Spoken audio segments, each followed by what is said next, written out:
L'autre sujet très important pour nous, notamment sur ce plateau, c'est celui de la retraite minimum des petits patrons, des artisans. Normalement, la retraite minimale va être portée à 1200 euros.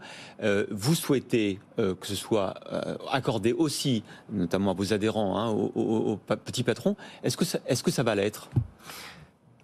Sous réserve de ce qui sera annoncé ce soir, toujours. Vous voyez que je suis prudent, mais effectivement, dans ce qui nous a été dit, ce qu'on appelle le minimum contributif, c'est-à-dire la retraite minimale, serait effectivement portée à 85% du SMIC. Ouais. Alors, ça reste faible, hein, bien entendu, mais aujourd'hui, vous avez des gens, notamment des indépendants, des artisans, des commerçants et des agriculteurs, qui ont des retraites bien inférieures à ça. Ouais. Donc, ce qu'on souhaite, c'est que non seulement pour les nouveaux entrants, c'est-à-dire après la réforme, effectivement, ce minimum de pension puisse s'appliquer. C'est oui, ça, pour la Première ministre ? Normalement, ça devrait être oui dans ce qui nous a été annoncé. Ouais. Mais ce qu'on souhaite également, c'est que pour les indépendants qui sont déjà à la retraite et qui sont sous ce minimum contributif, on puisse également pour eux les faire bénéficier de ce dispositif.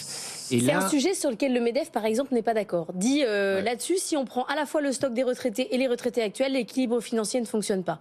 Écoutez, je pense que côté CPME, on a des artisans, des commerçants, des indépendants, des TPE, des PME.